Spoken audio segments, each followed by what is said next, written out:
काली छाया। एक छोटे से गांव में एक पुराना और सुनसान घर था जिसे लोग काली हवेली के नाम से जानते थे। गांव में यह मान्यता थी कि उस हवेली में जाने वाला कोई भी इंसान जिंदा वापस नहीं आता।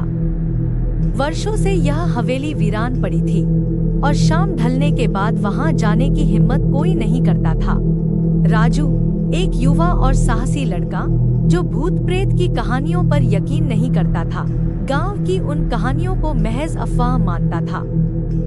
एक दिन उसके दोस्तों ने उसे चुनौती दी कि वह काली हवेली में एक रात बिताए। अपने साहस को साबित करने के लिए राजू ने चुनौती स्वीकार कर ली। रात के समय राजू एक टॉर्च और कुछ जरूरी सामान लेकर हवेली पहुंचा। हवेली का दरवाजा खुला था। जैसे किसी का इंतजार कर रहा हो राजू अंदर दाखिल हुआ तो चारों तरफ अजीब सी खामोशी और सर्द हवा थी। हवेली की दीवारों पर धूल और मकड़ियों के जाले लगे हुए थे। राजू ने टॉर्च जलाकर चारों ओर देखा, लेकिन कुछ भी असामान्य नहीं दिखा।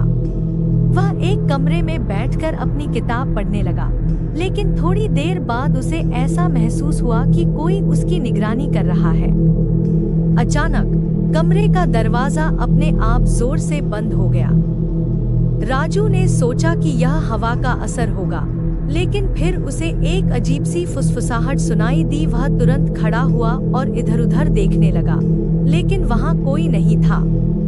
फिर उसकी टॉर्च अचानक बंद हो गई और कमरे में घना अंधेरा छा गया।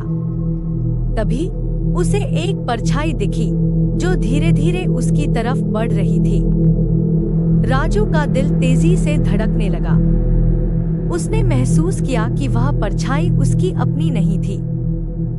जैसे ही वह परछाई और पास आई, राजू ने देखा कि वह किसी इंसान की नहीं, बल्कि एक डरावनी आकृति थी जिसकी आंखें जलती हुई लाल थी। वह आकृति राजू के चारों ओर घूमने लगी और कमरे में अजीब सी सरसराहट होने लगी। राजू ने वहां से भागने की कोशिश की, लेकिन उसके पैर जैसे जमीन से चिपक गए थे। वह चीखना चाहता था, लेकिन उसकी आवाज गले में ही दब गई। तभी उस परछाई ने उसके कानों में कहा, तुम यहाँ से कभी वापस नहीं जाओगे।